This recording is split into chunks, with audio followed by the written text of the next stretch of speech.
Vamos a dar inicio entonces a este importante certamen con las palabras de inauguración de la doctora Elvia Barrios Alvarado, presidenta del Poder Judicial y de la Corte Suprema de Justicia. Muy buenas tardes, doctora. Bienvenida, la escuchamos.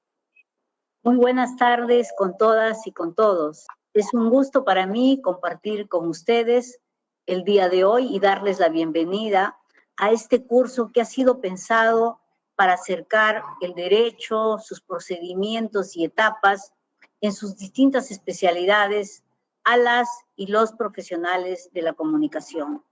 Como saben ustedes, la información es una herramienta potente.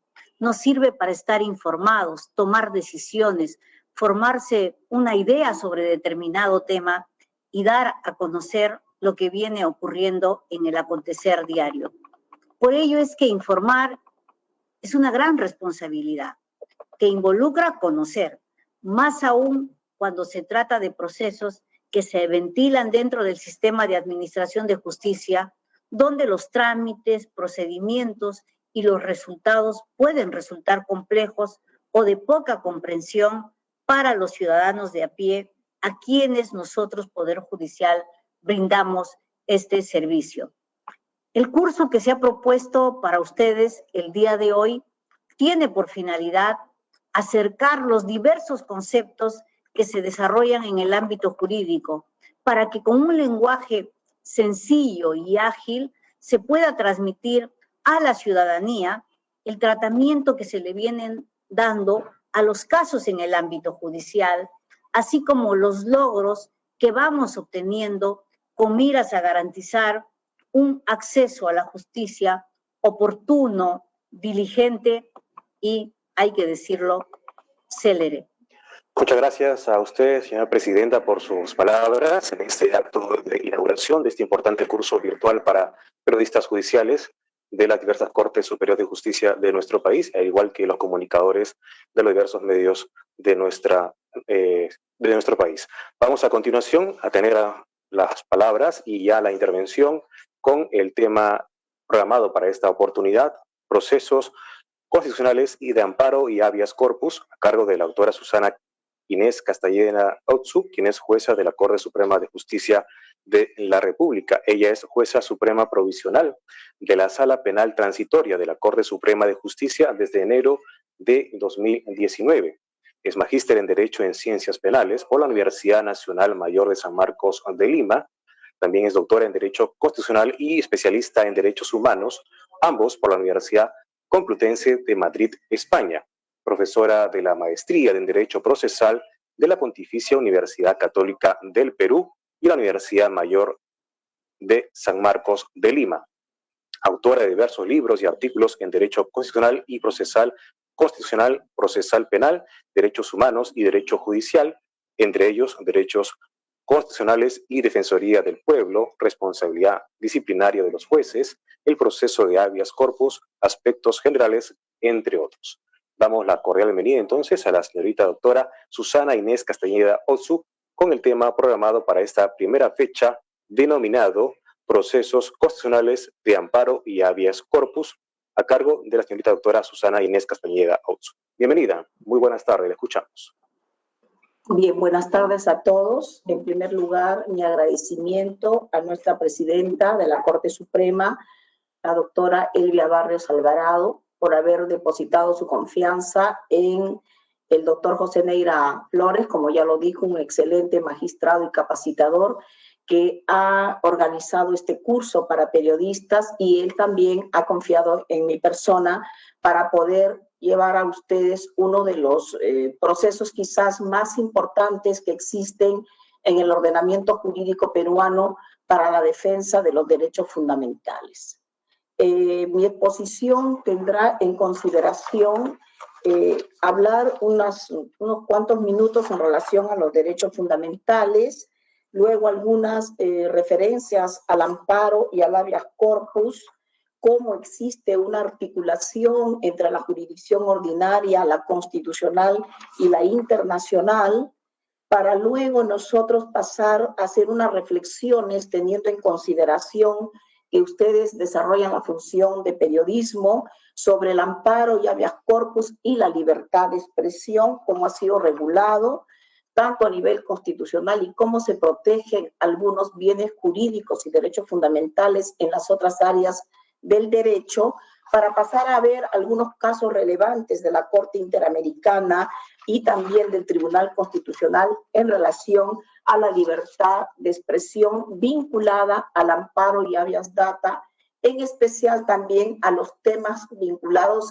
a los casos de los procesos emblemáticos, que en muchos casos ustedes dirán cómo es posible que la Corte Suprema haya emitido una disposición en última instancia, en este caso una casación, y sin embargo el Tribunal Constitucional viene y dice que lo resuelto por la Corte Suprema no es correcto y en determinadas circunstancias personas que estaban privadas de su libertad las han obtenido, pero eso es por la lógica y por la forma en que se han diseñado los procesos constitucionales en el Perú, en específico amparo, habeas corpus y habeas data. Bien, entonces, habiendo dicho más o menos por dónde vamos a caminar, cuál va a ser nuestro derrotero el día de hoy, indicarles también que se les ha enviado las diapositivas a efecto de que sean dirigidas a todos ustedes y los tengan y puedan conmigo llevar a cabo esta conferencia, ¿no? En primer lugar, queríamos decir que nosotros tenemos, para entender el amparo y el habeas corpus como procesos constitucionales, tenemos que considerar que hay derechos que se tramitan en la jurisdicción ordinaria, que se protegen en la jurisdicción ordinaria a través de los procesos ordinarios, pero a la vez hay un conjunto de derechos denominados derechos constitucionales, y también se les llama derechos fundamentales, que van a ser protegidos a través de los procesos de amparo y habeas corpus en los procesos constitucionales. Pero lo que importa a nosotros es que los derechos fundamentales vienen a ser aquellas libertades que garantizan no solo un estatus negativo, sino también vienen a ser unos derechos públicos subjetivos que demandan del Estado un accionar. Entonces, miren las clásicas distinciones de aquellos derechos en que solamente los concebíamos como parcelas en las cuales el poder del Estado no podía intervenir, que se refería a los derechos civiles y políticos, dio paso a los derechos económicos, sociales y culturales, en los cuales la intervención del Estado tiene que ser relevante para que puedan ser materializados. Pero además de que los derechos fundamentales ya dejan de ser derechos públicos subjetivos, es decir, potestades, prerrogativas, libertades que nosotros los ciudadanos hacemos valer frente al poder del Estado, lo importante es que en ese tránsito y en esa evolución, los tribunales constitucionales del mundo, entre ellos el Tribunal Constitucional de Perú, reconoce en los derechos fundamentales el establecimiento de verdaderos valores supremos como componentes estructurales básicos del orden constitucional. Entonces, estamos ante una doble dimensión de los derechos fundamentales. ¿Qué significa esto? Que los derechos fundamentales no solo demandan que se respete el ámbito de la autonomía individual, sino que además vienen a ser verdaderos mandatos de actuación y deberes de protección especial de los poderes públicos. Vienen a irradiar las relaciones entre los particulares, actuando como verdaderos límites a la autonomía privada. Y entonces, ¿por qué decimos antes esto? Porque con anterioridad, en la evolución de los derechos fundamentales, solamente hacíamos valer esa potestad, esa prerrogativa frente al poder del Estado. Entonces estábamos hablando de la eficacia vertical de los derechos. Pero luego nosotros también podemos hacer valer esta libertad, esta potestad frente al poder de los particulares, y entonces hablamos de una eficacia horizontal. Un ejemplo, yo como ciudadano puedo interponer un habeas corpus contra un policía que, abusando de sus funciones, me va a detener sin que exista flagrante delito. pero también yo como ciudadano puedo interponer un proceso de amparo contra un empleador que no ha garantizado, ha afectado mi derecho fundamental al trabajo. Entonces, miren, no solamente es frente al poder del Estado, sino también frente a los particulares. Pero además, esa doble dimensión de los derechos hace ver de que no solamente son potestades y prerrogativas que tenemos los ciudadanos, sino que también se constituyen en verdaderos referentes, son normas que forman parte de nuestro derecho interno. Y al ser normas, derecho objetivo, se van a colocar en la Constitución en la parte más importante. La Constitución tiene dos partes, la parte dogmática y la parte orgánica. En la parte dogmática están los derechos, están los principios, no tenemos valores explícitos, pero la jurisprudencia del Tribunal Constitucional ha dicho de que tenemos valores implícitos dentro de nuestro ordenamiento jurídico. Por lo tanto, miren, es tan importante la parte dogmática de la Constitución que sirve como línea directriz a nosotros los jueces y a todos los funcionarios públicos para la interpretación de todo el ordenamiento jurídico. Y de ahí la gran importancia que ha tenido a lo largo de la evolución de los derechos humanos, llamados derechos fundamentales en el orden interno, el considerarlo no solo en su dimensión subjetiva, como facultad, como prerrogativa del ciudadano frente al poder del Estado y frente a particulares, eficacia vertical contra el Estado, eficacia horizontal frente a particulares, sino que también es importante considerar que los derechos, estando en la Constitución, adquieren la calidad de principios y en algunos casos de valores. Un ejemplo, yo tengo el derecho a que un juez me otorgue una sentencia motivada. Y también existe un principio como dato objetivo, como norma dentro de la Constitución, que establece el deber que tienen los jueces de emitir sus sentencias debidamente motivadas. Entonces tenemos la doble dimensión de los derechos. Por un lado, como un derecho subjetivo del ciudadano, del litigante, y por otro lado, como una norma que forma parte del ordenamiento jurídico y lo contempla en la mayor dimensión porque está dentro de la parte dogmática de la Constitución.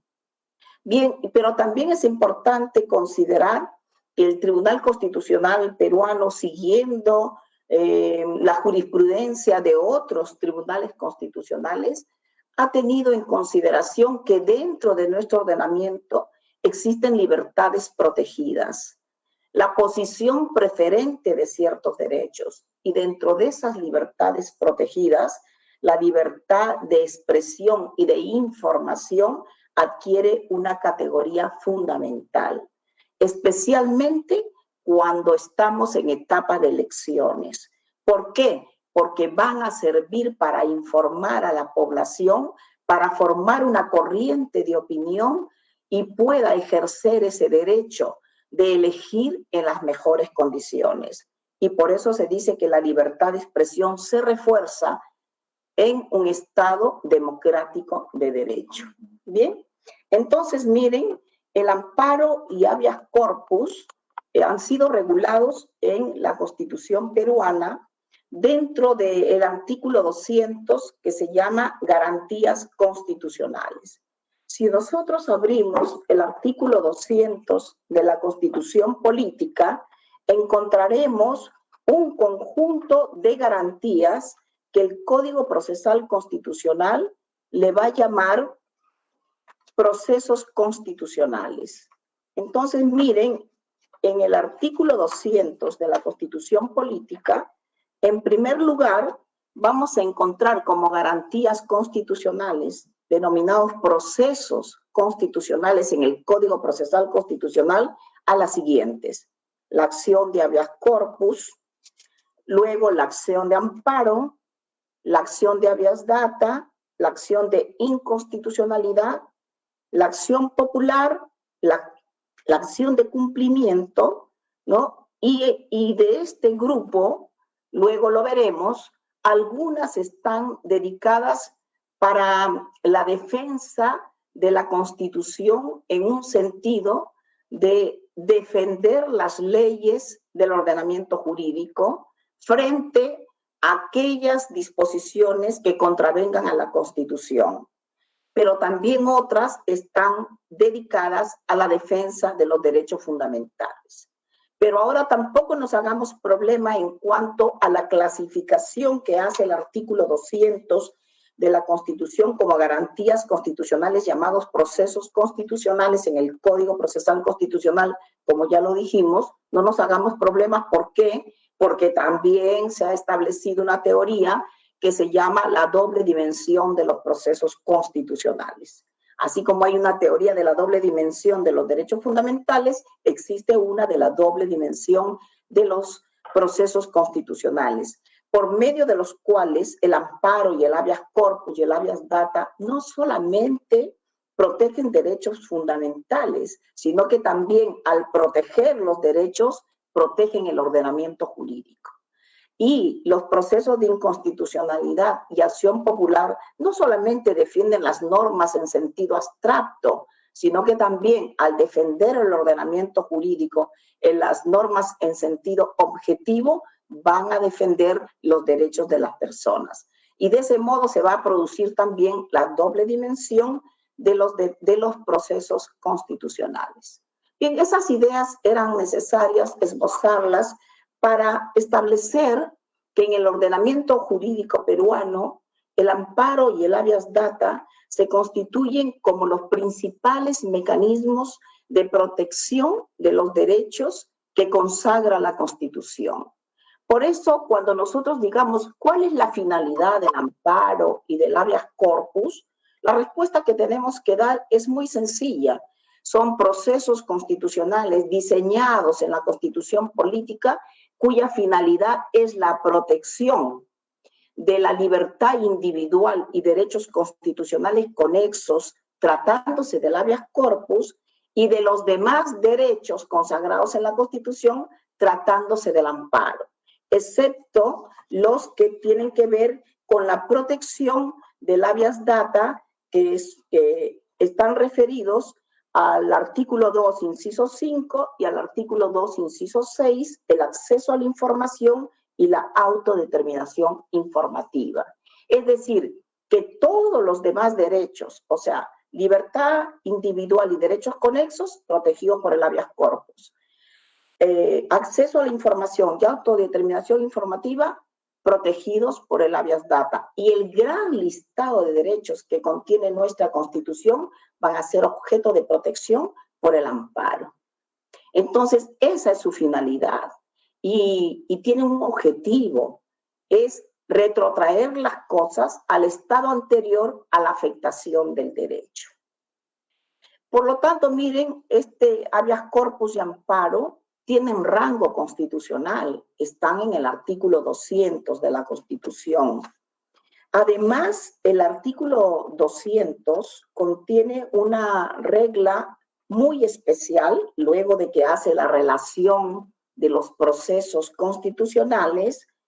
Ahora que estamos en estado de emergencia, nos va a decir algo que es fundamental, que quizás muchos de los ciudadanos no conocemos, pero que es necesario tener en consideración en estos tiempos de pandemia, que vivimos un estado de emergencia desde el 16 de marzo hasta la fecha.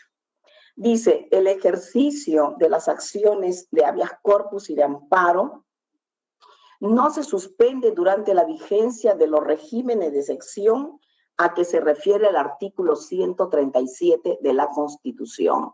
Porque el artículo 137 va a hablar de los regímenes de sección, que es el estado de emergencia y el estado de sitio. Y en el estado de emergencia se van a restringir el ejercicio de 4 derechos, que están vinculados a la protección del habeas corpus y a la protección del amparo. Y claro, desde que existe una norma que dice que no se suspende el ejercicio de estos procesos constitucionales, entonces no hay carta abierta para que el poder público pueda limitar nuestros derechos en estado de emergencia más allá de lo que establezca el respectivo decreto supremo que establece la limitación de los derechos fundamentales, ¿ya? Bueno, entonces este 200 que regula el amparo y el habeas corpus se encarga a la vez de decir que no se suspende su ejercicio durante la vigencia de los regímenes de sección. Y también nos dice que cuando se interpongan acciones de esta naturaleza, o sea que cuando se interponga un amparo o un habeas corpus en relación a aquellos derechos que habrían sido objeto de limitación por la regulación del estado de emergencia, dice que el órgano jurisdiccional competente, que viene a ser el juez, examina la razonabilidad y la proporcionalidad del acto restrictivo.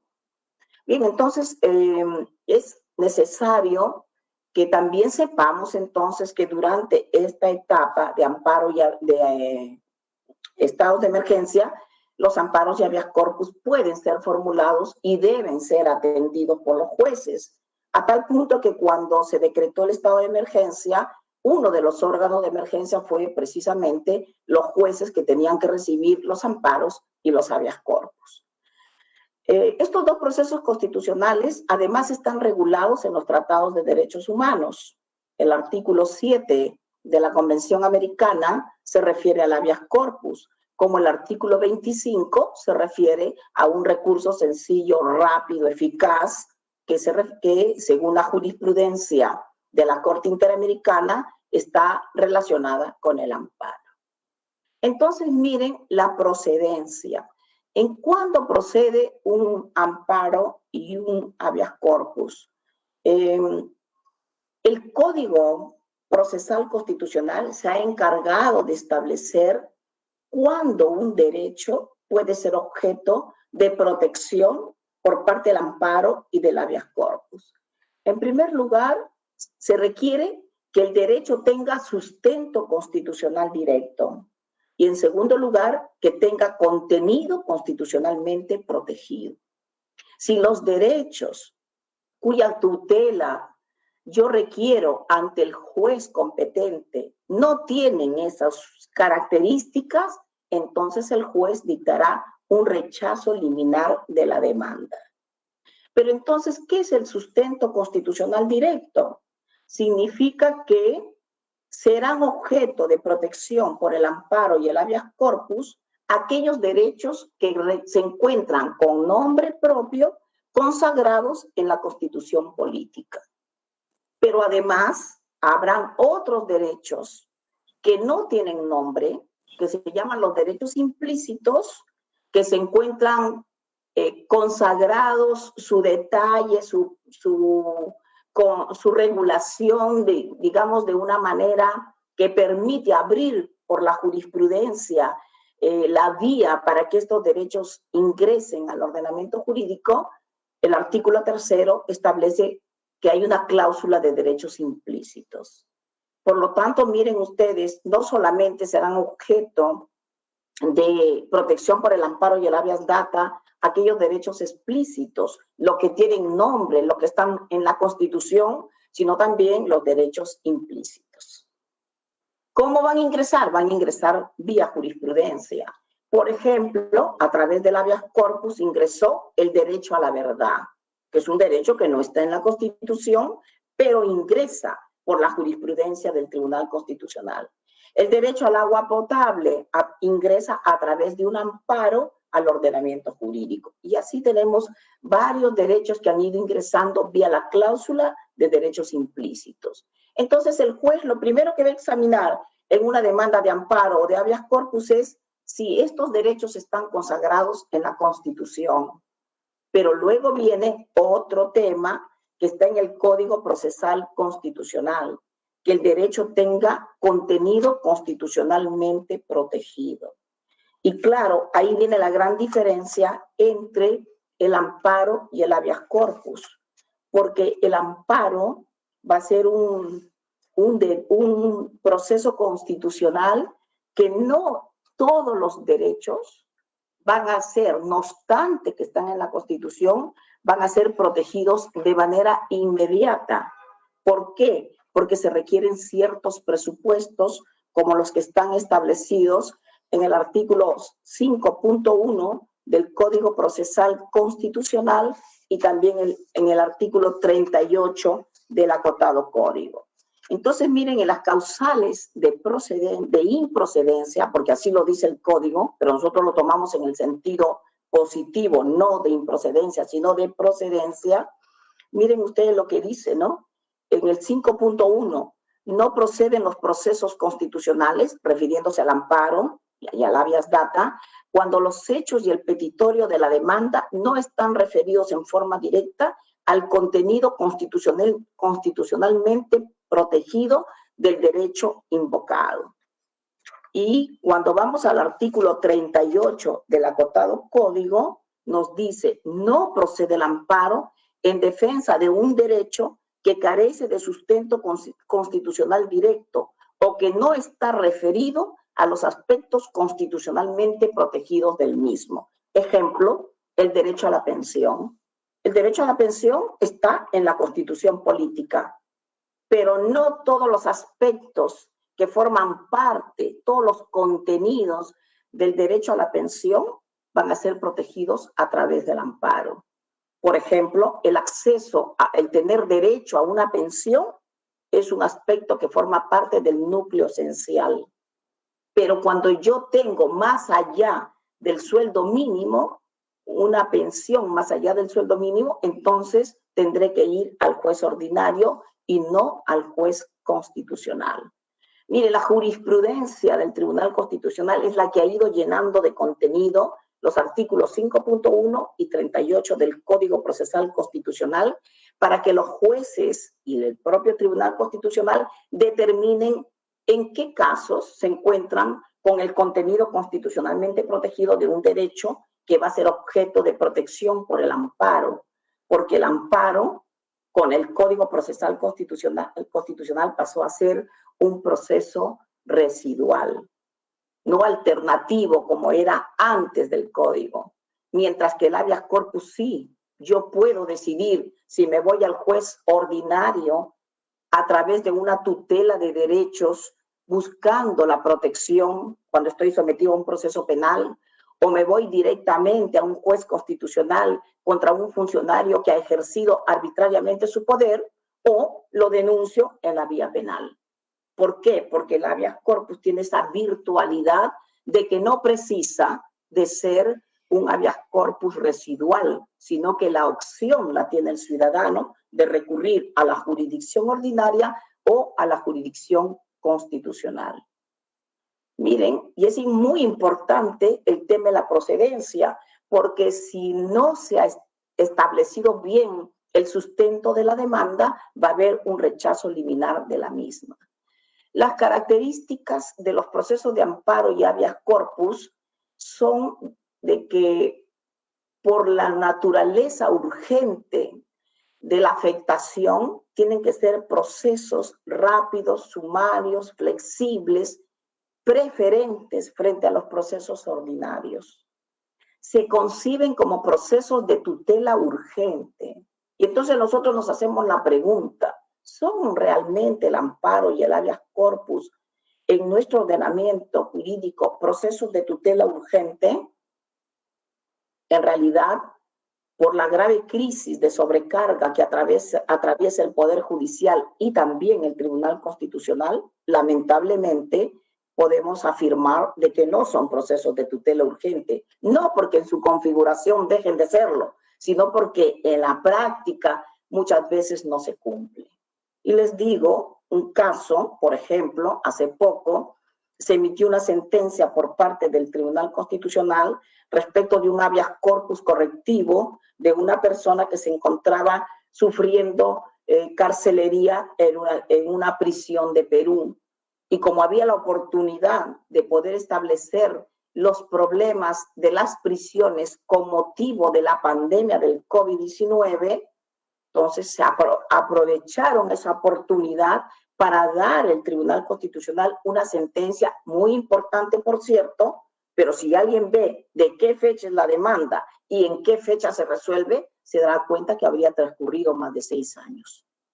Entonces, el proceso de tutela urgente, en realidad, a nosotros como jueces y como integrantes de un tribunal constitucional nos debe motivar a reflexión para decir, bueno, si la Constitución ha diseñado un modelo, ¿no?, de un proceso sumario, flexible, rápido, informal, muchas veces sin firma de abogado, para la defensa de los derechos fundamentales, pues lo que debe ser es que tiene que ser un proceso de tutela urgente, pero sin embargo, peor en el caso de Perú, donde los jueces del Poder Judicial son jueces ordinarios y jueces constitucionales que desarrollan doble tarea, entonces es muy difícil de que puedan llevar a cabo la función de jueces ordinarios y de jueces constitucionales a la vez.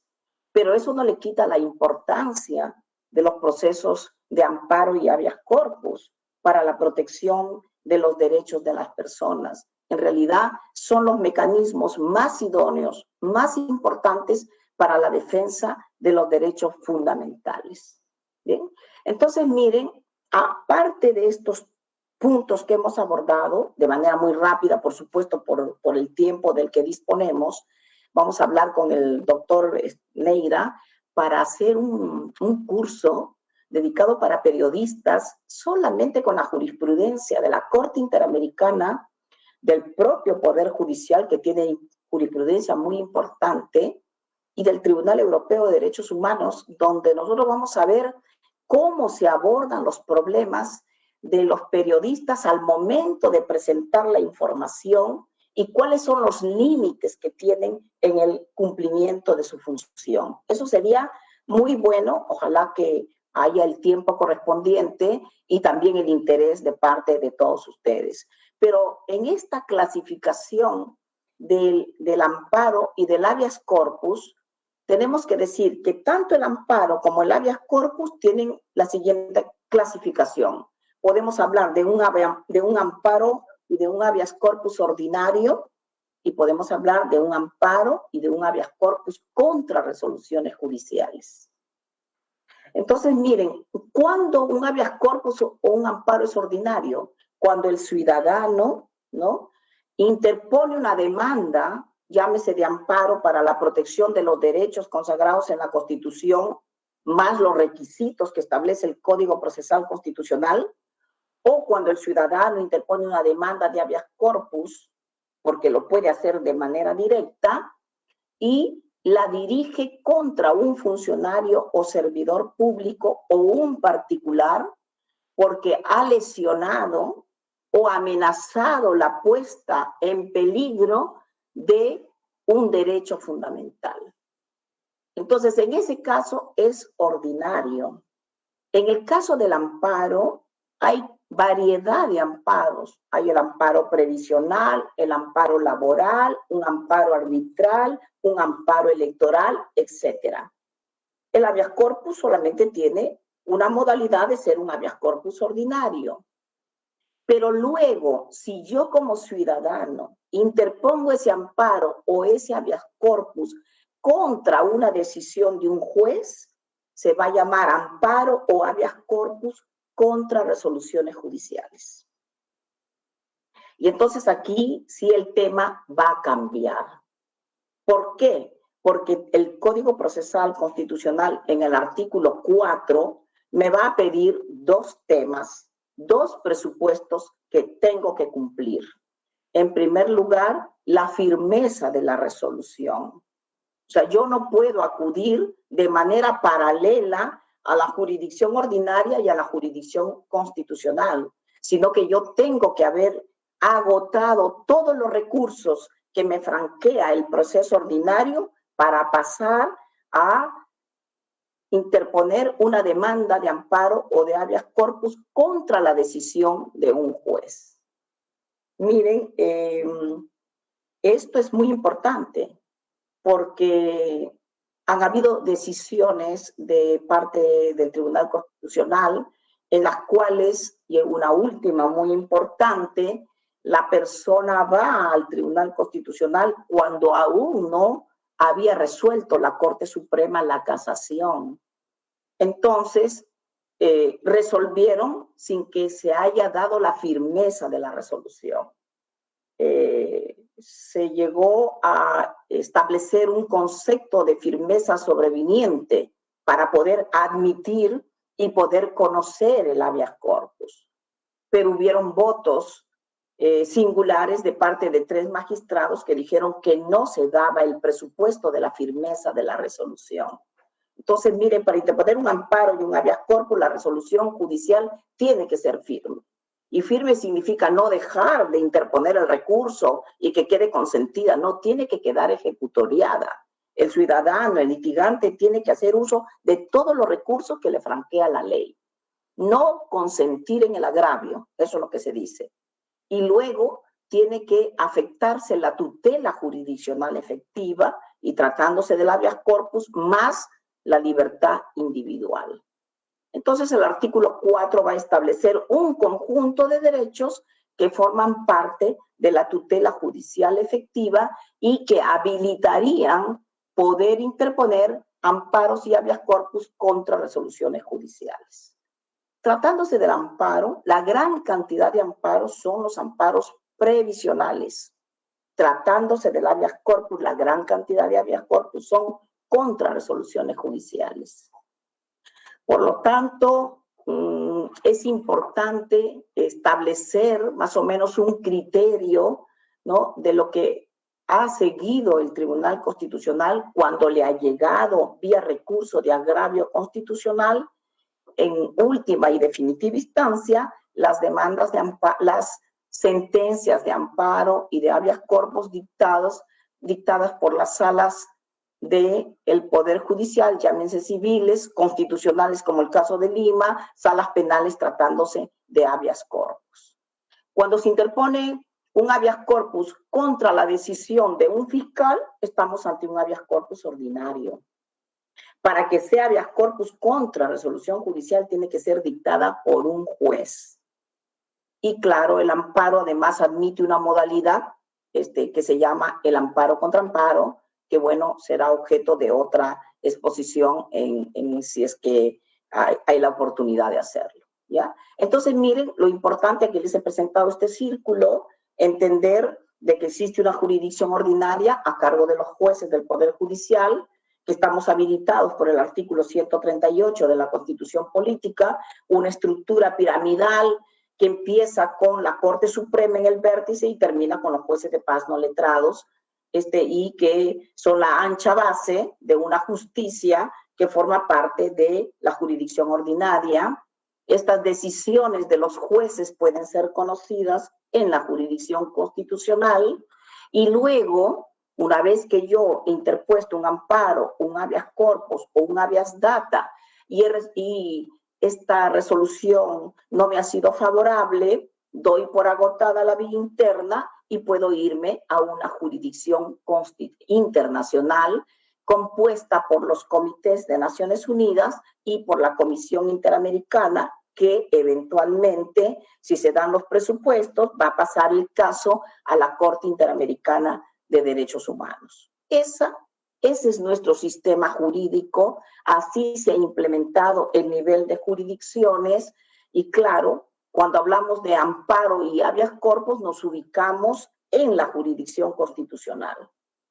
Nosotros no podemos hablar de habeas corpus y amparo formando parte de la jurisdicción ordinaria. No, estos procesos forman parte de la jurisdicción constitucional.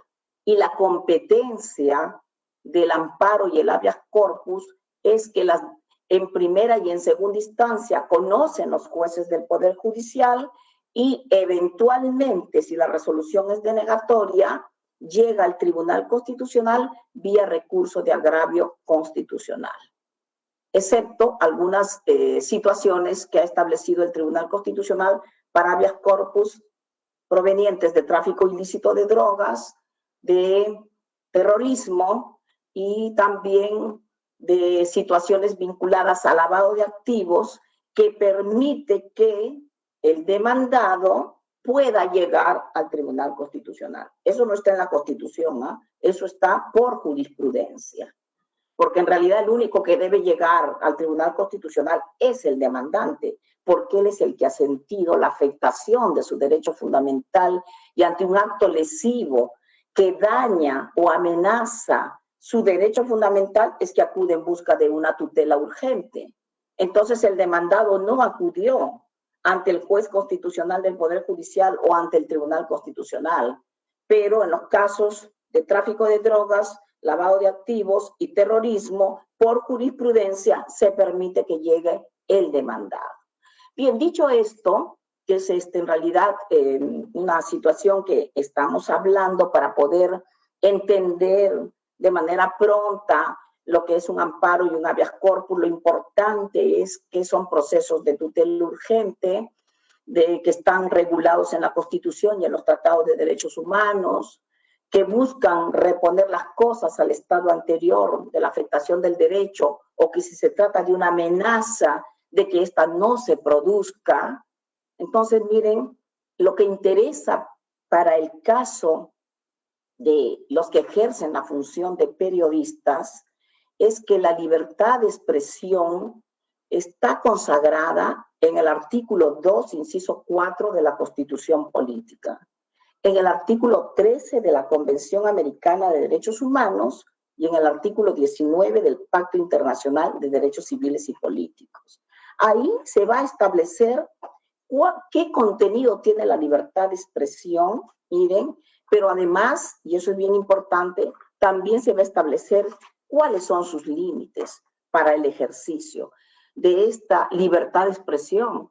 Porque lógico, si bien es cierto, la libertad de expresión tiene una posición preferente, en otras palabras, como dicen los norteamericanos, es una libertad preferida, es cierto, también es verdad que hay límites al ejercicio de la libertad de expresión, ¿ya? Entonces, por ejemplo, el artículo 13 dice: toda persona tiene derecho a la libertad de pensamiento y de expresión. Este derecho comprende la libertad de buscar, recibir y difundir informaciones e ideas de toda índole, sin consideración de fronteras, ya sea oralmente, por escrito o en forma impresa o artística o por cualquier otro procedimiento de su elección. Habla la Convención Americana. Pero luego dice, ¿cuáles son los límites? Dice que este derecho no puede estar sujeto a previa censura, sino a responsabilidades ulteriores. Y estas responsabilidades deben estar fijadas en la ley y tiene que asegurar, en primer lugar, el respeto de los derechos o la reputación de los demás. Y ahí viene el gran conflicto entre la libertad de expresión versus el derecho al honor. Luego, la protección de la seguridad nacional, el orden público, la salud o la moral públicas.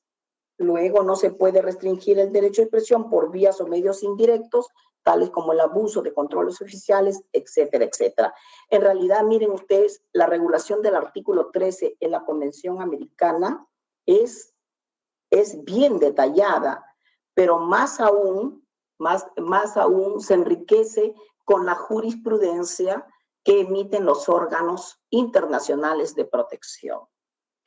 Ahora, esta libertad de expresión, ¿no?, tiene sus límites, por ejemplo, en el Código Penal, ¿no? Como quiera que el honor viene a ser uno de los factores, uno de los derechos que entra en conflicto con la libertad de expresión, el Código Penal en el artículo 130 establece el delito de injuria, en el 131 el de calumnia y en el 132 el de difamación, que es el que más se utiliza en estos casos. El 154 protege el derecho a la familia con la violación de la intimidad. La protección del orden público financiero a través del artículo 249, el pánico financiero. No se pueden dar noticias, propalar noticias donde se diga, por ejemplo, que determinado banco se está quedando sin dinero y todas las personas acuden y retiran el dinero. Acuérdense ustedes que hubo un caso famoso donde salió una noticia, ¿no? Se propagó una noticia y empezaron todos a sacar el dinero y esta caja rural quebró y entonces se interpuso un amparo, ¿no es cierto?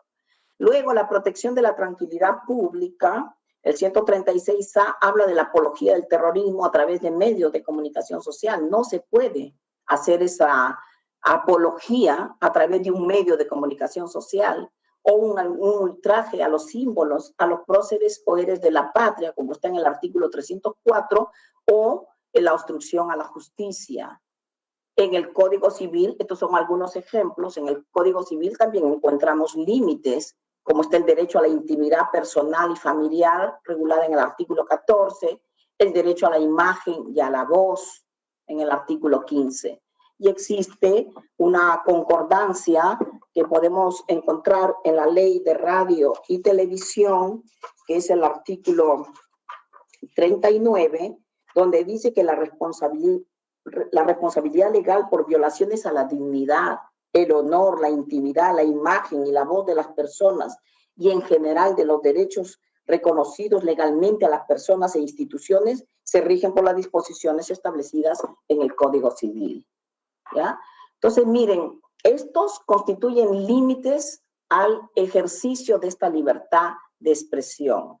Pero como quiera que nosotros pertenecemos a un sistema de protección de los derechos humanos, la Corte Interamericana ha tenido oportunidad de pronunciarse en distintas sentencias sobre el tema de la libertad de expresión y el rol que juegan los medios de comunicación social y cuál debe ser el comportamiento que deben tener los periodistas y también cuál es el accionar que debemos tener los jueces al momento de llevar a cabo la ponderación entre el derecho a la libertad de expresión o el derecho al honor o a la intimidad también.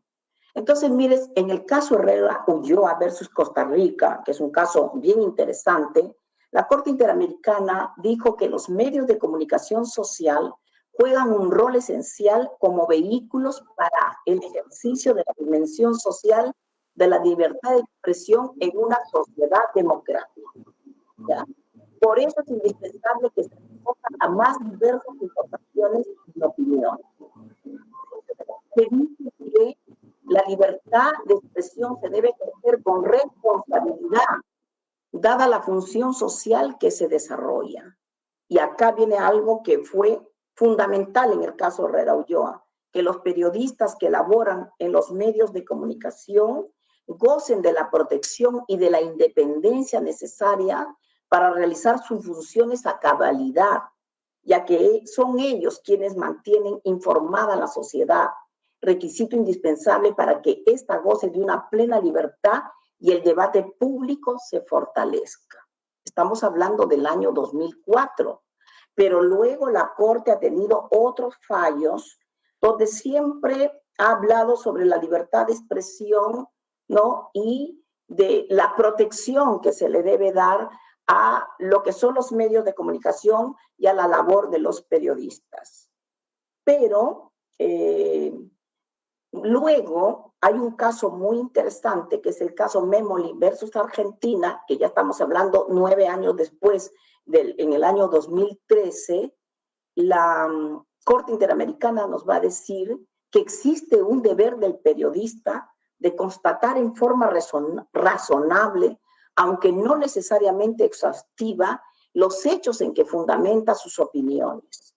Es válido reclamar equidad y diligencia en la confrontación de las fuentes y la búsqueda de información. Los periodistas tienen el deber de tomar alguna distancia crítica respecto a sus fuentes y contrastarlas con otros datos relevantes. Miren, eso es un cambio en la jurisprudencia de la Corte Interamericana. Va a citar al Tribunal Europeo que ellos tienen una connotación distinta en relación a estos roles y dice que la libertad de expresión no garantiza una protección ilimitada a los periodistas, inclusive en asuntos de interés público. Ojo, porque la Corte Interamericana siempre ha dicho que cuando una persona desarrolla un cargo público está sujeto a un escrutinio y por lo tanto puede ser objeto de críticas. Pero aquí ya nos están diciendo que los periodistas, incluso en asuntos de interés público, no tienen una protección ilimitada. Aun cuando están amparados bajo la protección de la libertad de expresión, deben ejercer sus labores obedeciendo a los principios de un periodismo responsable, actuando de buena fe, brindando información precisa y confiable, y reflejar de manera objetiva las opiniones de los involucrados en el debate público y abstenerse de caer en sensacionalismos. Bueno, en realidad es un cambio bien importante de la jurisprudencia de la Corte, caso Memo Livezos Argentina, que va a reiterar en el caso Granier y otro Radio Caracas Televisión del año 2015 contra Venezuela. Por lo tanto, miren, yo creo que va a haber una situación un tanto distinta en relación a la libertad de expresión y la forma como se ejerce de manera responsable el periodismo. Yo creo que es correcto, porque como todo ejercicio de una profesión responsable que se maneja con ética, entonces también se debe exigir ciertos requisitos al momento de accionar. No se pide revelación de fuentes, pero sí contraste de las fuentes. Y hay un caso bien interesante que compete a nosotros los jueces, que fue el caso López Lone y otros versus Honduras, porque la Corte no se había pronunciado sobre la libertad de expresión, ¿no?, que ejercen, por ejemplo, los jueces, porque estos señores eran jueces que hubo un golpe de Estado en Honduras y hicieron ciertas expresiones en contra de ese golpe de Estado. Entonces, la Corte dice que debido a las funciones en la administración de justicia, en condiciones normales del Estado de Derecho, los jueces y las juezas pueden estar sujetos a restricciones distintas a cualquier ciudadano y en sentido que no afectaría a otras personas, incluyendo a otros funcionarios públicos. Mire, la Corte Interamericana, al igual que los tribunales constitucionales, cuando se trata de nosotros los jueces, siempre ha tenido un cuidado muy especial en decir de que los jueces no debemos intervenir dando opiniones respecto de los procesos que nosotros llevamos a cabo. Y es bueno decirlo porque siempre los periodistas se acercan y le preguntan a los jueces cómo está el desarrollo de un proceso, cómo va, ¿no? Y a veces algunos jueces van a hablar sobre los procesos que están llevando a cabo y eso en realidad en la ley de la carrera judicial está considerada como una falta grave. Nosotros no podemos dar opiniones en relación a procesos en trámite, pero sí tenemos el derecho de efectuar ciertas declaraciones y ciertas opiniones en relación a resoluciones que han adquirido la calidad de cosa juzgada, porque existe un derecho constitucional también de criticar las decisiones. Entonces, ahí no tendríamos problema. De un proceso que no es nuestro, pero que ya ha concluido, también se puede intervenir. Entonces, cuando se llevó a cabo la demanda de inconstitucionalidad contra la ley de la carrera judicial por parte de la fiscal de la Nación, la doctora Gladys Chaiz, en su oportunidad, se dijo que no era, en el caso de los jueces, se atacó de que se podía, que este artículo era lesivo a la opinión, al derecho de opinión y de expresión de los jueces, y la Corte dijo que nosotros sí podíamos emitir opiniones en la medida en que el proceso haya concluido o no esté bajo bajo la tramitación de nuestro despacho, ¿no? Entonces, más o menos que el caso López Lone y otros versus Honduras dijo lo mismo, pero cuando se trata de un tema donde ya un Estado de Derecho deja de serlo, entonces dio la posibilidad de que estos derechos no eran absolutos y que eran también posibles de objetos de restricción. El Tribunal Constitucional también se ha pronunciado respecto de algunos casos donde se habría afectado el derecho fundamental a la libertad de opinión o de la libertad de expresión de periodistas, ¿no? Por ejemplo, un caso muy importante de un juez que se le impuso una sanción en el ámbito disciplinario porque este juez que llegó al Tribunal Constitucional en amparo, él sintió que esa medida disciplinaria que le habían impuesto no le correspondía, ¿no? Porque lo que le dijeron a él era que no podía emitir comunicaciones respecto de un proceso penal que era de su competencia. Entonces llegó al Tribunal Constitucional y el Tribunal Constitucional mantuvo la posición de que un juez no puede emitir opiniones respecto de procesos penales de su competencia. Y claro, esto es importante que lo tengamos en consideración porque lógico, en los casos de Perú, donde se llevan procesos emblemáticos, ese es el rubro que se ha puesto, de casos muy importantes, donde se encuentran involucrados funcionarios públicos, incluso expresidentes de la República. Entonces, claro, los periodistas quieren saber de primera mano qué es lo que está pasando al interior de un proceso penal. Nosotros vemos incluso que constantemente hay grandes avisos periodísticos relacionados con el caso de la Operación Lavallato. Y también hay algunas críticas porque se dice de que hay algunas noticias que no deberían ser difundidas. Pero bueno, ese es otro tema, porque eso está en el ámbito del Ministerio Público. Nosotros hablamos en el ámbito de los procesos penales a cargo de los jueces de la Corte Superior Nacional. Entonces, para ellos ya está previsto en la ley de la carrera judicial que no podrían adelantar opiniones en relación a los procesos en trámite, ¿no? Ahora también hay otra sentencia que se cuestiona la información emitida por un periodista que a consideración de una universidad demandante afectaba sus derechos.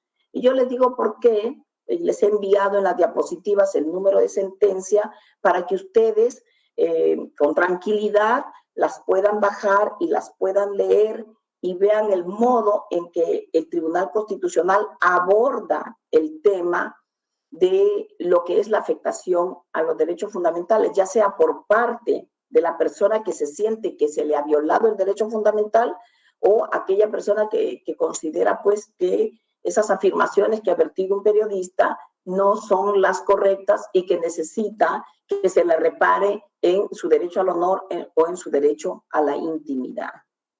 Después también, así como hay amparos, es bueno decirlo que no hay muchos, ¿no? La libertad de expresión no es un tema que se trabaje mucho en el caso de Perú. En la Corte Interamericana ya hay más casos, no hay la cantidad de casos como hay de parte del Tribunal Europeo de Derechos Humanos, pero ya la jurisprudencia se va decantando por ciertas líneas jurisprudenciales que son necesarias, que no solamente lo conozcamos los jueces, sino que también lo conozcan los propios periodistas, porque finalmente hay que considerar que las decisiones de la Corte Interamericana son vinculantes en el orden interno. El Tribunal Constitucional así lo ha establecido. Ha dicho que las sentencias de la Corte Interamericana vinculan a los jueces y la propia Convención Americana establece que las sentencias de la Corte se deben ejecutar en sus propios términos, número uno. Número dos, existe la jurisprudencia del Tribunal Constitucional a la que nos hemos referido, existen disposiciones en la Constitución que nos obligan a seguir las sentencias de la Corte Interamericana y es bueno que esos sean referentes, no solamente para nosotros los jueces, sino también para los periodistas y para los propios ciudadanos que se puedan sentir afectados con informaciones que consideran que agravian a sus personas, ¿no? En el tema del habeas corpus, en realidad debiera ser menos, porque lo que se debe proteger, lo que protege el amparo, uno de los derechos que protege el amparo es la libertad de expresión.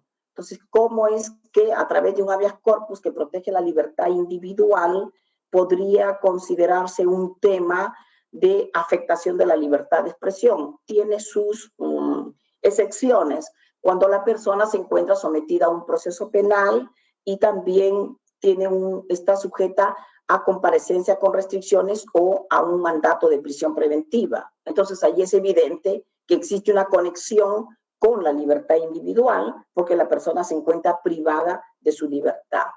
Entonces, tenemos, por ejemplo, una sentencia que se dio, la 376-2003, habeas corpus, donde una conocida locutora, periodista de televisión que tenía un programa que lo conducía a través de una estación monitor, pero que se encontraba con arresto domiciliario, ella acude al Tribunal Constitucional después de haber obtenido respuestas negativas en primera y en segunda instancia, porque a ella se le impuso una comparecencia con restricciones y se le señaló como una regla de conducta abstenerse de atender preguntas de la prensa en relación con el proceso penal que se le seguía, ¿no? Entonces, ella consideró, entre otros derechos que se le habría violado por parte de la sala que le aplicó esta medida de comparecencia, que se le afectaba su libertad de opinión y el principio de legalidad, porque decía que esa medida no estaba contemplada en el Código de Procedimientos Penales. El Tribunal Constitucional hizo una ponderación de los derechos que se encontraban en conflicto en ese momento y dispuso que esa demanda era infundada, ¿no?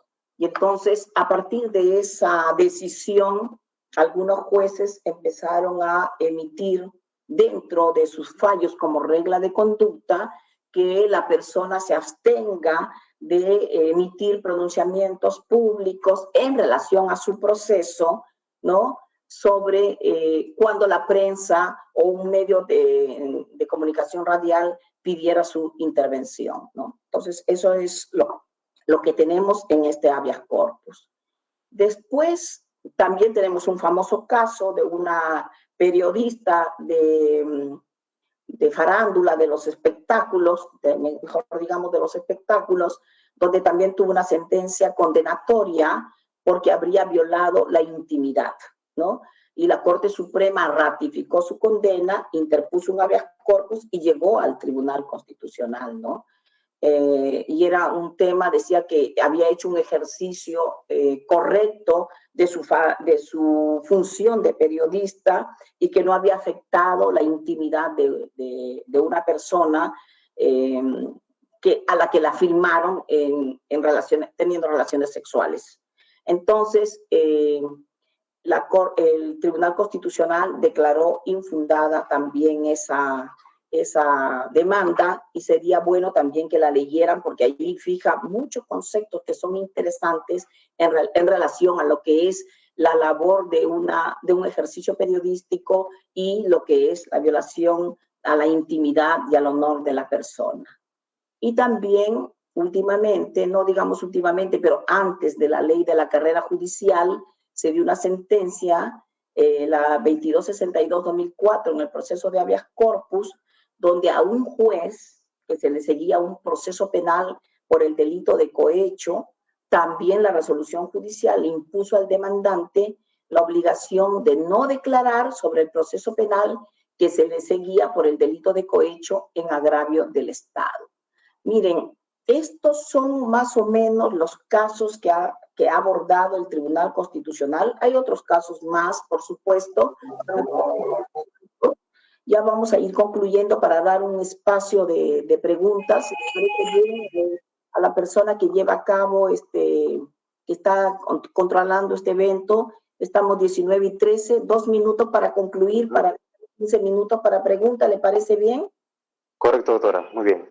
Bien, entonces les quería decir que estos son los casos que el Tribunal Constitucional ha visto, decirles que la Corte Interamericana sí tiene muchos más casos en relación a la libertad de expresión y a la labor de los periodistas y al rol que juegan los medios de comunicación. Acuérdense que Perú tuvo un caso muy relevante con el caso Baru Sitcher, ¿no? Pero que era un motivo de derecho a la pérdida de la nacionalidad, porque él tenía el derecho a la nacionalidad, ese era el tema que llega, pero abordan el tema de los medios de comunicación social. Y también que, ¿por qué les he hablado de los límites? Porque miren, solamente yo voy a llegar a un amparo, a un habeas corpus, ¿no? Para la defensa de la libertad de expresión o de la libertad de opinión en la medida en que haya existido un acto lesivo por parte de un funcionario, de un particular o también por parte de un juez. Entonces, si ustedes se dan dando cuenta, en los casos del habeas corpus que hemos hablado, en realidad los tres son habeas corpus contra resoluciones judiciales. Y en el caso del amparo, también es un propio juez que acude en defensa de su derecho porque considera que la sanción disciplinaria le fue impuesta de manera arbitraria, que no era la correcta, o porque se cuestionó información emitida por un periodista. Entonces, habrán casos donde sí se va a ver a través del amparo, pero si la persona estuviera privada de la libertad y obedezca a una decisión judicial de este tipo, podrá ser visto a través del habeas corpus. Conclusión, hay procesos mediáticos en los cuales, por el gran impacto que causan, por supuesto que los periodistas tienen el legítimo interés de saber cómo se va desarrollando sus casos, ¿no? Y claro, para eso la Constitución tiene un artículo, el 139, inciso 4, que dice que los procesos contra los funcionarios públicos siempre serán públicos. Por lo tanto, miren, no hay ninguna restricción para que en estos casos emblemáticos se pueda acceder a las audiencias que son el escenario propicio donde se van a debatir las posiciones de las partes, ¿no? Y con una serie de garantías el juez podrá decidir lo que mejor corresponda. Bien, espero que con estas pequeñas reflexiones que hemos realizado el día de hoy haya podido cubrir sus expectativas. Estamos seguros que con las siguientes conferencias que, como dijo la doctora Elvia Barrios, se va a llevar a cabo a lo largo de estas fechas y que abordarán desde varias perspectivas disciplinarias los problemas que nosotros como venimos afrontando y trabajando los procesos, pero es solamente con un gran objetivo, ¿no? De que finalmente conozcan el modo en que sus jueces trabajan y las noticias que se presenten, ¿no? Sean noticias objetivas, contrastables, que puedan tener el deber de veracidad que se solicita y que nosotros también los jueces sintamos que se viene informando de manera correcta a la población. ¿Bien? Entonces, eso es todo de mi parte y estoy dispuesta a escuchar las preguntas que me van a formular para poder contestarlas y espero haber satisfecho sus expectativas. Muchísimas gracias a usted, doctora, por su intervención en esta espléndida exposición que nos ha dado en esta primera fecha dentro de este curso virtual para periodistas judiciales. Queremos indicar que tenemos preguntas para ustedes que han sido recabadas del chat de esta sala. La primera pregunta viene del representante del programa Animal Académico TV. La pregunta para la doctora Castañeda es la siguiente. En los procesos de amparo, ¿cuál es la etapa más crítica de las relaciones entre el Poder Judicial y los órganos periodísticos, cuando se trata de la libertad de sujetos que participaron en casos que afectan la seguridad del país? El señor Enver Vega hace la pregunta. A ver, la etapa más crítica del proceso de amparo es que el proceso de amparo en su tramitación va a ser llevada a cabo por un juez de primera instancia. Si la respuesta es negativa, ya sea para el demandante o demandado, va a ir hacia la sala, puede ser constitucional en Lima o una sala civil a nivel nacional. Si es favorable al demandante, eso constituye cosa juzgada y ahí termina, pero si no, si es denegatoria, puede llegar vía recurso de agravio constitucional al Tribunal Constitucional. Entonces, hablar de cuál es la vía más, más crítica. La verdad es que el contenido de la pregunta no la entiendo en el sentido de la propuesta que me quieren hacer. Quizás será la sentencia, entiendo yo, porque se trata de un proceso constitucional donde las partes son las que exponen sus posiciones. Más bien los problemas que se enfrentan en el proceso de amparo y habeas corpus son los amparos y habeas corpus contra resoluciones judiciales cuando el Poder Judicial ha dado una respuesta A y va al Tribunal Constitucional y da una respuesta Z. Entonces ahí sí se han dado incluso lo que en otros países se conoce como choque de trenes, ¿no? Porque finalmente, como este es un proceso que la propia Constitución ha diseñado y regulado en el Código Procesal Constitucional, ahí se establece finalmente que lo que prima es la decisión del Tribunal Constitucional. Y en muchos casos, como han preguntado, que hay casos emblemáticos, casos contra la seguridad nacional, casos de corrupción de funcionarios, de tráfico ilícito de drogas, de lavado de activos muy conocidos, puede haber una posición totalmente diferente en la interpretación de los derechos. Y entonces, claro, yo como ciudadano puedo decir, mira, cómo un juez interpreta el derecho a la libertad personal o en la libertad de expresión de una manera tan distinta a como la ha hecho el Tribunal Constitucional. Yo más o menos creo que por ahí va mi respuesta, en el sentido de que a lo largo del proceso, lo que puede existir en un amparo y un habeas corpus, una verdadera diferencia de opiniones, es en la forma en que puede resolver el juez constitucional del Poder Judicial y el magistrado que integra el Tribunal Constitucional. Muchas gracias por su respuesta. La siguiente pregunta es del señor Raúl Alfredo Palacios Rivas, del diario de Chimbote, que agradecemos su participación. ¿Cuál fue la lógica del legislador de permitir que los habeas corpus y acciones de amparo se puedan presentar en cualquier sede judicial, muy distinto a la jurisdicción donde ocurrió el supuesto agravio, si se advierte que dicha posibilidad permite en la práctica que se busquen jueces a la medida? Sí, totalmente de acuerdo con la pregunta. Y esa es la crítica más fuerte que recibe el proceso de amparo y el proceso de habeas corpus, porque no es posible, ¿no?, de que se haya articulado mecanismos que permitan que un habeas corpus o un amparo se interpongan en cualquier lugar, cuando debería ser en el lugar donde se comete la afectación del derecho. Y miren, y eso parte por una regulación que está tratándose, por ejemplo, del habeas corpus, lo que dice, ¿no? El artículo 12, el inicio de los procesos constitucionales se sujetará a lo establecido para el turno en cada distrito judicial, salvo en los procesos de habeas corpus, en donde es competente cualquier juez penal de la localidad. Dice cualquier juez penal de la localidad. Pero eso no habilita para que sea de cualquier lugar. Y claro, se van al artículo 28 que dice competencia, la demanda de habeas corpus se interpone ante cualquier juez penal sin observar turnos. Y entonces, con base en el artículo 12 y el artículo 28, se ha interpretado de manera errónea, creo yo, de que el juez competente es de cualquier lugar del país.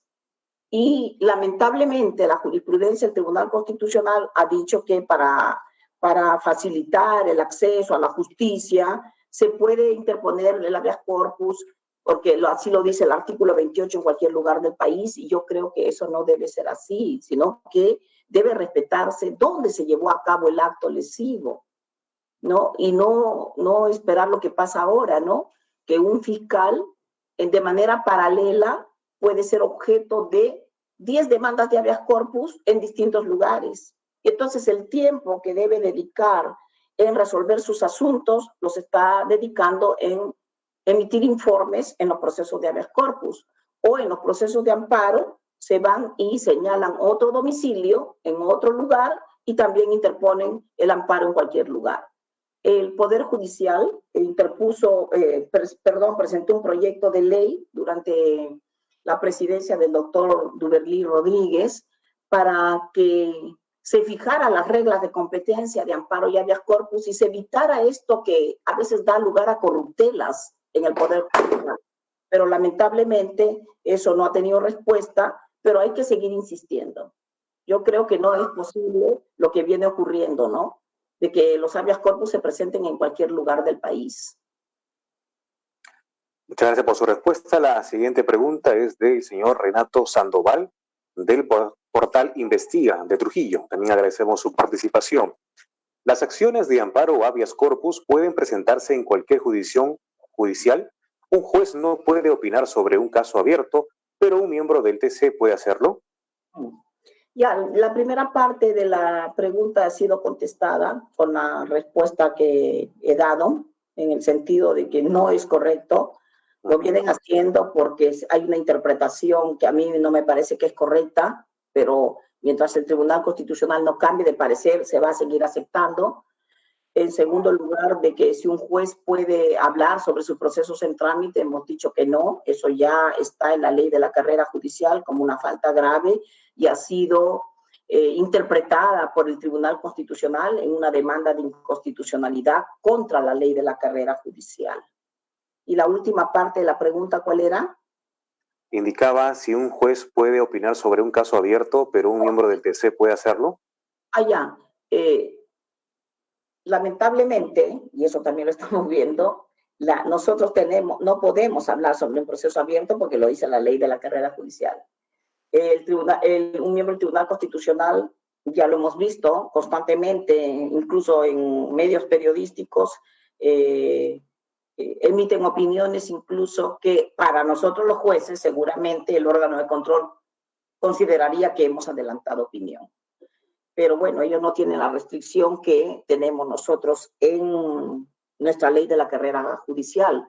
Pero yo entiendo que un miembro del Tribunal Constitucional es un juez,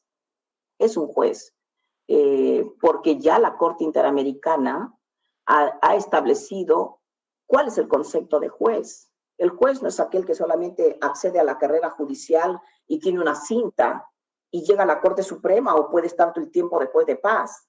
Ese no es un juez. Ese es un juez, pero además juez también es para la Corte Interamericana todo aquel órgano de poder que puede lesionar derechos fundamentales. Y claro, imagínense, el Congreso de la República, cuando vio el caso del Tribunal Constitucional, ¿no? De los 3 miembros del Tribunal Constitucional, para la Corte Interamericana, el Congreso de la República se constituyó en un juez que afectó derechos fundamentales, un juez en sentido material, más aún un Tribunal Constitucional, que si bien es cierto es elegido políticamente, sin embargo va a integrar la magistratura más importante del país a tal punto que deja sin efecto leyes del Congreso, que deja sin efecto decisiones del Poder Judicial, sentencias, casaciones, que deja sin efecto interpretaciones que lleva a cabo el Poder Judicial respecto de normas que dicta el Poder Ejecutivo a través de acciones populares y que incluso puede ver los actos del Poder Ejecutivo. Entonces, si eso es así, con mayor razón debería haber una autorrestricción al momento de emitir opinión. Muchas gracias. A continuación, la pregunta proviene del señor Kevin Jesús Moncada Sexpe, quien es editor del diario Sin Fronteras. Doctora Castañeda, si podría ahondar en jurisprudencia que pondera derechos vulnerados por los periodistas. Muchas veces, en el ejercicio de la información, se vulneran derechos al honor y si existe ponderación en casos de contravención de menores. Ejemplo de la divulgación de imágenes de menores, aun cuando estos hayan sido expuestos en supuestos actos delincuenciales. Sí, está bien. Como son tantas preguntas las que ha hecho en una sola, vamos a... Sí, es que claro, tengo que ordenar. Ya. La primera parte, dígame. A ver, por favor, le voy a indicar la primera parte. Son como 5 preguntas en una, pues. Claro. Si pondría ahondar en jurisprudencia que pondera derechos vulnerados por los periodistas. Muchas veces en el ejercicio de la información se vulneran derechos al honor. Y si Sí, existe... ahí nomás, porque si no, Ujú. no puedo seguir. Ya, sí, claro, y Correcto. por eso les decía que era importante luego hacer un curso solamente sobre jurisprudencia, porque sí hay, y claro, cuando se vulnera el derecho al honor, existen el tema de los delitos que están previstos en el artículo 132 del Código Penal, o cuando estamos hablando del derecho a la intimidad, estamos con el 154, violación de la intimidad, y ha habido, el caso más importante es el que he mencionado, ¿no? De la ponderación entre la libertad de expresión versus el derecho al honor. Y entonces, claro, ahí hay posiciones un tanto encontradas, pero la más importante, creo yo, que está en la Corte Interamericana ahora, y yo le recomiendo la lectura del caso Kimmel versus Argentina, ¿no? En el cual un juez interpone una denuncia contra un periodista, el periodista Kimmel, por haber establecido algunas expresiones en contra de él, que era un juez cuando habló en un libro llamado La masacre de San Patricio sobre la conducta que tuvieron los jueces durante la dictadura militar argentina. Entonces, claro, lo denuncia el juez a este periodista, y es una sentencia muy interesante de la Corte Suprema, el caso Kimmel versus Argentina, donde va a ser el famoso test de proporcionalidad para decir si efectivamente este periodista afectó o no el derecho al honor de este juez. Ya, segunda parte. Muy bien. Y si existe ponderación en casos de contravención de menores, ejemplo, la divulgación de imágenes de menores, aun cuando estos hayan sido expuestos a supuestos actos delincuenciales. Ya, también. Así, ya ustedes recordarán que al inicio de la exposición, nuestra presidenta, la doctora Elvia Barrios, habló sobre la forma de que se tiene que informar respecto a los temas relacionados con violencia de género. Y también tiene que haber una especial diligencia de parte de los periodistas cuando informen sobre los temas de los niños y adolescentes, porque para ellos hay una convención específica, la Convención Internacional sobre los Derechos del Niño, y también existe, sino que no he puesto todo, como límites en el Código Penal, el artículo 182A sobre publicación en los medios de comunicación sobre delitos de libertad sexual de menores.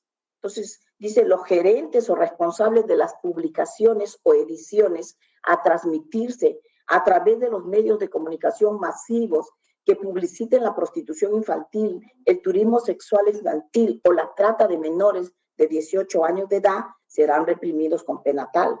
Después también el artículo 183, donde habla de imágenes visuales auditivas o la pornografía infantil. Claro, tiene que haber una especial diligencia de parte de quien está a cargo de esta línea de edición para efectos de que no se lesionen los derechos de los niños y adolescentes.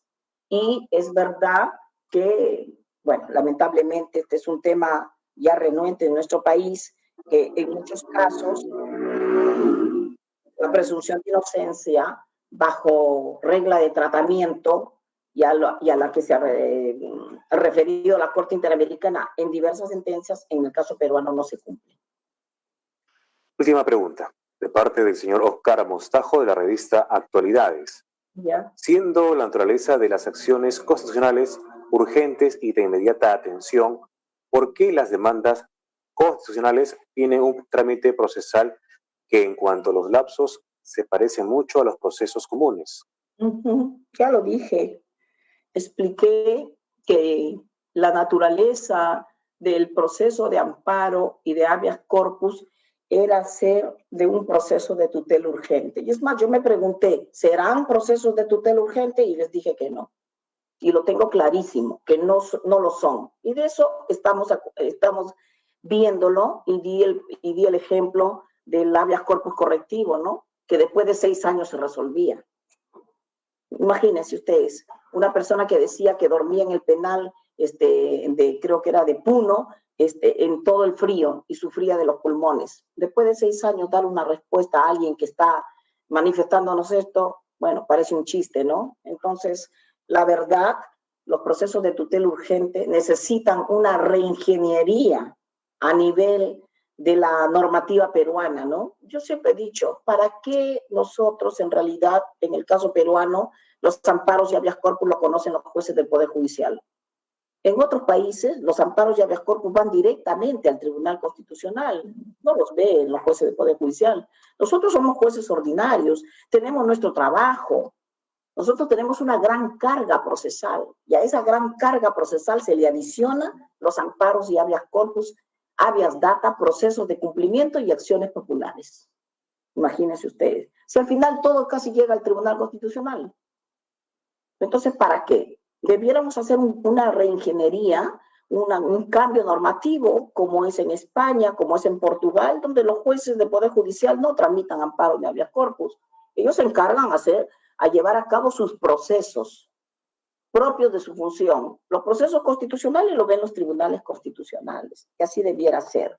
Y por eso, si a la gran carga procesal ordinaria le sumamos la gran carga procesal constitucional, entonces es lógico que los procesos que deberían tener una tramitación preferente, rápida, flexible, ágil, no tengan esas características. No porque los jueces no quieran, porque no se puede.